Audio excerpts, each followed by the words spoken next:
Expressões culturais, com suas variadas manifestações. Estamos de volta em Palmas, são 19h35 e tendo o maior prazer aqui de conversar com o professor e crítico literário, professor Rubens Martins. Ele que é estudioso da literatura tocantinense. E também com a cantora e compositora Luana Bogo. Professor Rubens, queria saber do senhor sobre os gêneros, né? Esses vários gêneros, né? Da nossa literatura. O que mais chama a atenção do senhor? Nós já temos romance. Tem um romance tocantinense aí para a gente poder dizer que está completo o trabalho? A produção literária aqui no Tocantins, ela é vasta, né? E se classifica em diversos gêneros. O carro-chefe, que eu diria, assim, de todos os textos que eu já li, são os contos. O povo gosta de conto, né? E tem coisa boa. Tem coisa boa, com certeza, né? Eu adoro o livro do Odir Rocha. Tem coisa absolutamente auscultando a vida. É fantástico essa obra. O Auscultando a Vida é excelente, né? E eu recomendo a leitura. Mas a gente tem romance também. Nós temos, inclusive, uma das obras que eu utilizei lá na minha pesquisa de mestrado em 2010. Terminei em 2012, né? Comecei em 2010. Foi A Morte no Bordado, do JJ Leandro, lá de Araguaína. É uma excelente obra, né? Vale a pena a leitura. E a gente tem visto aí várias produções também. Os poemas também aparecem muito. E aí, Rui, a gente fica dizendo assim, mas afinal, é poema ou é poesia? Essa é uma dúvida que para na nossa cabeça, né? E aí hoje, no dia da poesia, eu disse que a poesia, nesse dia, é ela própria que tenta entender o seu porquê. No dia da poesia, é a poesia que tenta entender o seu porquê. Então, mas aí pra gente explicar o que seria esse poema e poesia... Poesia, que diferença faz, né? Que diferença, qual a diferença? Poema é o texto escrito. E quando a gente fala em texto escrito, é o texto estruturado em palavras que estão organizadas geralmente em estrofes, que tem as suas rimas ricas ou pobres e que dentro dessas rimas ela tem a sua métrica. Não é todo escritor que escreve cumprindo a métrica, que é a sílaba poética. Certo. Então é mais complicado. Mas nós temos então o poema enquanto a estrutura, enquanto o texto em si, e que geralmente na verdade produzido em estrofes. Nós temos lá as linhas que vão compondo para fazer as estrofes. A gente sabe, decorou até o que era esse poema. Geralmente era o texto composto por 2 quartetos e 2 tercetos. Aí a gente fica a pensar sobre isso. Então, isso é poema. Agora, o conteúdo, a mensagem, a subjetividade que está nestas palavras que estruturaram o poema, isso é poesia. Certo, tá certo. Então, a poesia não está apenas no poema, enquanto essa estrutura que tem suas estrofes. A poesia também está no romance, que é uma narrativa. Está no conto, que é uma narrativa também. Está no cordel. Está no cordel também. A poesia é essa mensagem que toca em nossa subjetividade, conforme o colega que foi lido o poema dele lá de Centenário. Silvano, né? O Silvano. Então, o texto dele é belíssimo, né? E faz com que a gente identifique que a poesia está nos descobrindo e que ao mesmo tempo a gente está descobrindo a poesia. E que ela revela esse nosso eu. Ela revela esse nosso eu lírico, né? Que a gente não é um eu real. A poesia não é o eu real. É esse eu lírico que traz um significado, que traz uma subjetividade e que expressa os nossos sentimentos, né? E na música a gente tem a poesia, e aqui a Luana está, né? Na música, na pintura, nos diversos tipos de arte, a gente tem a poesia também. Então, essa poesia é o conteúdo que está na palavra, seja ela lá na estrutura do poema ou não, em diversas outras manifestações literárias, tudo tem poesia. Quando a gente escuta a melodia, o som, tem poesia.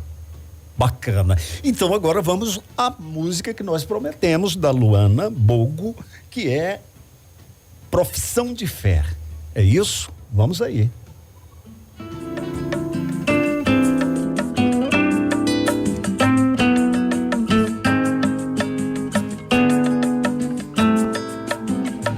Poeta sou, se bom ou mal, o que te importa?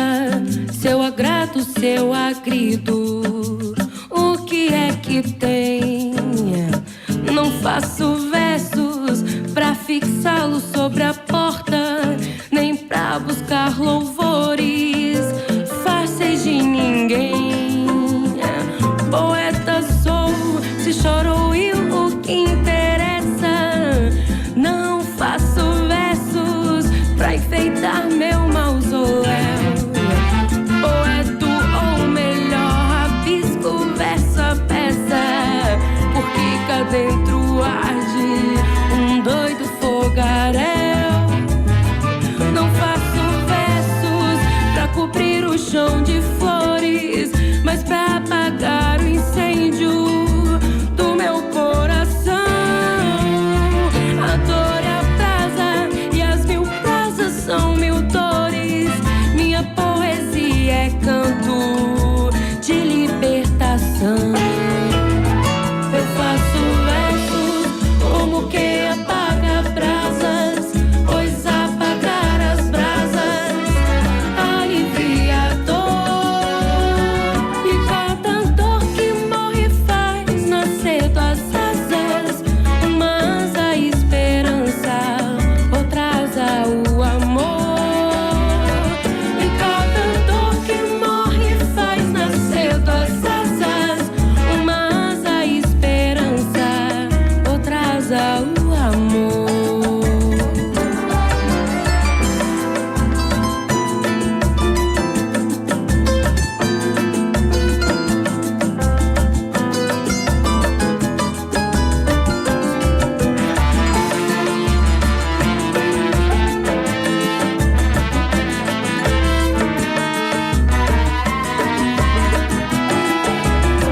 Não faço versos pra cobrir o chão de flores, mas pra apagar o incêndio do meu coração.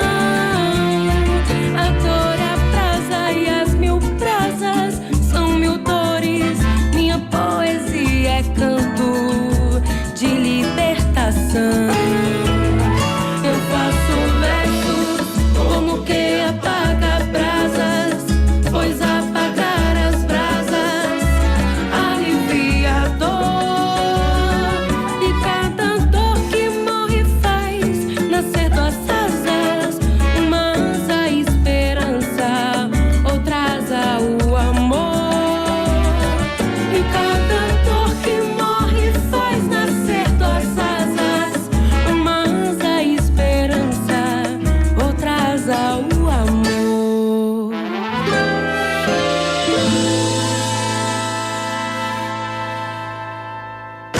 Cultura em movimento. Conexão Unitins. Expressões culturais, com suas variadas manifestações. É isso, e acabamos de ouvir aí Profissão de Fé, um samba bem trabalhado. É legal, muito, muito bonito mesmo. Queria aproveitar aqui para mandar um abraço para a professora Darlene Castro, a nossa vice-reitora, que está aí também ligada, ouvindo o nosso programa. Luana, esse trabalho vai continuar? Você pretende mergulhar mais e resgatar mais música do trabalho do professor Fidêncio Bogo? Depois, né, de fazer assim, de produzir mesmo, de ter a oportunidade de produzir essas duas músicas, gravar no estúdio. Minha mãe, na verdade, ela tá estudando, né, a obra do meu avô, especificamente essa coisa da adaptação, né, no mestrado dela. E ela falou, Luana, vamos fazer, Luana. Eu falei, mãe, eu dei um time de produção, de música, de composição, por causa da minha outra profissão, né, sou psicóloga, eu tive que dar um time para começar ali a agir. Mas a nossa intenção é que na gravação do próximo EP, né, na verdade, meu primeiro EP, que venha músicas inéditas em parceria com meu avô, né? Que eu falo que é a parceria. Ele vem com a letra e eu faço o resto, né? E como é que foi esse impacto pro seu trabalho, né? Pra maturidade do seu trabalho? Você sentiu essa de... Com certeza, assim, eu falo, ele falou a questão da estrutura do poema, né? Entender a estrutura. Isso para composição é muito importante. Quando você vai trabalhar com música, é muito importante uma estrutura. Então, depois de ter contato ali com a obra do meu avô, para transformar isso em música, eu percebi como facilita. Uma boa estrutura, você se preocupar com a métrica, com o ritmo, com a rima, como isso facilita o processo da música e como fica bonito, né? Como soa bem. O resultado surpreende. Essa coisa da rima, porque às vezes na música, a música é uma coisa muito ampla, né? Existem vários estilos, vários jeitos de fazer. Então, como eu nunca tive uma formação, né? Para a parte da música, para a parte da poesia, então assim, era uma coisa muito, muito orgânica. E às vezes não tinha uma rima, às vezes não tinha uma métrica. E depois disso eu comecei a me preocupar mais na hora de escrever uma música, né? De compor uma música. Então, para mim foi muito benéfico. Bacana. Professor Rubens, eu gostaria, o senhor estava falando sobre os gêneros, né? Eu queria perguntar para o senhor, que está dentro da universidade, né? Da área acadêmica, como é que o senhor vê essas obras de cunhos, são obras científicas, né? Mas de cunho histórico, né? Que também trazem uma leitura da realidade do Estado, né? Resgatam o significado da cultura e dos elementos que formam a identidade. Como é que o senhor avalia isso? Também a literatura é uma literatura científica, se diferencia ou tudo é literatura? Com certeza é literatura, né? Mas aí, quando a gente começa a pesquisar essa origem, a gente usa um termo assim mais apropriado, que é a historiografia literária. Certo. A gente observa esse percurso, né, que as obras tiveram. Porque o Tocantins iniciou exatamente em 89. 88 foi criado, mas foi só para oficializar, né? Tudo começou em 89. Então, mas muitas produções trazem resgates de outrora, né? De um tempo anterior. Especificamente, a gente tem, então, a produção literária do Tocantins a partir de 89. Só que aí muita coisa iniciou a sua produção bem antes, né? Mas aquilo que foi publicado aqui no Tocantins a partir desse ano, de 89, a gente está classificando ou categorizando isso como a literatura tocantinense ou literatura produzida no Tocantins. Não tem nada errado dizer literatura tocantinense ou manifestação literária ou literatura produzida no Tocantins. De certo é que a gente possa identificar essa produção aqui no estado. Então, se nós pegarmos, por exemplo, o romance Cíntia, produzido em 1990, divulgado em 1990, pela professora Creuza, lá da cidade gigantesca do estado do Tocantins, chamada Rio dos Bois. Sabia que o primeiro romance que a gente tem é de lá? E que a gente teve a belíssima participação do nosso, muito envolvido com a literatura produzida no Tocantins, Zacarias Martins. Certo. Foi ele quem foi responsável por digitar. Eu vou dizer datilografar, porque é uma linguagem mais antiga, né? Datilografar. Mas a gente tem esse romance Cíntia, escrito pela professora Creuza. A Creuza ainda é viva, né? Mora em Rio dos Bois. E esse livro teve um belíssimo trabalho feito pelo professor Odi Alexandre, que é da Unitins, né? E esse trabalho foi publicado também enquanto capítulo de livro. E a gente tem outras tantas obras. A gente tem As Duas Vidas de Cecília, do Raimundo Aires, que trabalhou na Unitins há um tempo atrás, né? Hoje está aposentado. E esse livro, As Duas Vidas de Cecília, é ali de uma história de Porto Nacional. Então, Porto Nacional, Monte do Carmo, por ali, né? Ambientado naquela região. Então, a gente considera isso por essa historiografia, né? Essa história que marca esse surgimento, né? Essas questões todas do estado, que teve uma passagem que antes era Goiás, mas que a partir de então passou a ser estado do Tocantins. E tudo isso vem potencializar o nosso trabalho literário. Bacana. Professor, gostaria que o senhor repetisse aí os canais, né, que o senhor tem disponibilizado justamente para aglutinar todas essa produção, aglutinar os escritores e permitir, sobretudo, né, a divulgação desses nomes. Eu sei que esse espaço também ele é dedicado às críticas, né, que contribui muito para divulgar a obra, né, na medida em que ajuda já antecipando, resumindo ali o que cada obra tem, né, já adiantando aí pro leitor. Antes de eu dizer o nome do site novamente, eu quero fazer uma breve contextualização. Na Unitins e no CNPq, que é o Conselho Nacional de Pesquisas Brasileiras, né?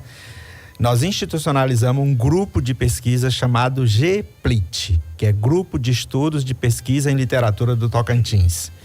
Esse grupo tem a participação de vários professores do estado e vários alunos de graduação, de mestrado e de doutorado. Então nós institucionalizamos esse grupo na Unitins. Para dar corpo a ele, passamos a desenvolver um projeto chamado Da Gaveta à Web e ao Leitor, divulgando a literatura tocantinense.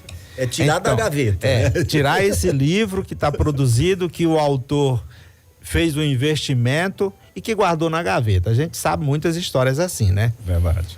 A pessoa vai, escreve, publica, mas aí não divulga, não faz o lançamento, não encontra o seu verdadeiro espaço, que é o leitor. Então o site vem oportunizar que estas produções estejam na web, na internet, e consequentemente o leitor possa encontrar para fazer sentido a essa obra. Porque a obra tem o seu real valor quando ela é lida, quando ela é problematizada, quando ela é analisada, quando ela serve como ferramenta para sequências didáticas na escola. Então o site é www. Hoje a gente quase nem usa mais, né? Porque a inteligência artificial facilitou muito isso, né? Então se você digitar assim, literaturatocantines.com.br, vai dar certinho no nosso site, no site do nosso projeto, e nele tem lá, muito bonito, o site do estado do Tocantins. Então aparece o mapa do estado do Tocantins, e você pega o cursor e sai malinando nele, mexendo, né? Vai passando por cima do mapa do Tocantins e vai dizendo para você o nome de cada município. Lá tem lá as divisões de cada município. Eu quero clicar no município de Esperantina, lá onde o rio faz a curva. Clica lá em Esperantina, vai aparecer uma escritora de lá. Clica em Porto Nacional, vai aparecer um escritor. Clica em Palmas, clica em diversos tantos e vai aparecer um escritor. E aí você tem acesso às obras desses escritores. Tá bem. Ei, Rui, pois não? Eu quero mandar aqui um abraço muito especial para uma ouvinte lá em Britânia, Goiás. Bacana. Minha prima Elza está lá ouvindo a gente e é apreciadora da poesia. Bacana, Elza. Elza, obrigado aí. Prazer tê-la como a nossa ouvinte. Nosso tempo está andando rápido, né? Pois é. Temos mais 7 minutos. Mas eu quero ainda dizer que além do site, tem o canal no YouTube, literaturaTocantinense.com.br. Por falar nesse canal, no próximo dia 29 de novembro, nós iremos realizar um seminário pelo YouTube. Então, esse seminário, a divulgação dele já está feita no site da Unitins, foi postada ontem à tardinha. Clica lá para obter as informações sobre esse seminário que vai discutir a literatura tocantinense. Professor, o senhor aceita também colaborações, por exemplo, pessoas que querem fazer resenha de um livro, querem comentar, tem esse espaço também, não só para os escritores, mas para o leitor que se interessa de contribuir, como é que é? Sabe? Com certeza. A produção de resenhas é uma ferramenta que a gente pode utilizar para publicar em revistas científicas. Então, eu identifico uma obra de um escritor tocantinense, produzo uma resenha e essa resenha pode ser publicada em revistas eletrônicas, como se eu estivesse publicando um artigo científico. Tem pontuação diferente, mas a gente faz a resenha, né? E por você falar em resenha, eu tenho feito isso nas minhas atividades, na disciplina que eu trabalho, que é leitura e produção de textos. Os alunos têm desenvolvido as atividades de produzir resenhas também, de obras literárias do Tocantins. Professor, nós já estamos mesmo encerrando. Eu gostaria de deixar aqui para suas palavras finais e da Luana Bogo, que vai ser a sua música, que ainda temos tempo de rodar mais uma. Mas, por favor, professor. Eu agradeço pela oportunidade e reforço o convite para que vocês acessem o site literaturaTocantinense.com.br. Principalmente se você que está nos ouvindo é professor da educação básica, vai encontrar um material lá em e-book, né? Totalmente gratuito. É um livro, né? Composto de alguns capítulos, e que um desses capítulos nós apresentamos sugestões de como trabalhar a literatura tocantinense em sala de aula. É resultado de um pós-doutorado que eu fiz na UFNT e traz aí várias sugestões pedagógicas. E faço novamente o convite para acessarem o canal Literatura Tocantinense também, o nome coincide muito, né? Lá no YouTube e no site da Unitins, nas notícias que ela divulgou ontem, tem lá o convite para você participar do seminário, que será pelo YouTube no dia 29 de novembro também, que a gente vai discutir elementos de escolarização da literatura tocantinense, vai discutir o incentivo que as academias de letras do estado têm dado à literatura tocantinense. Iremos também ouvir como os professores da educação básica têm trabalhado essa literatura e também como essa literatura tem sido abordada na universidade e, por que não, na Unitins. Muito obrigado, professor, e parabéns pelo seu cuidado, pelo seu empenho, pelo seu zelo e o gosto que tem pela nossa literatura tocantinense. Luana, parabéns também pelo seu trabalho. Qual que é a última música que nós vamos ouvir da Luana, só pra gente anunciar aqui para o nosso...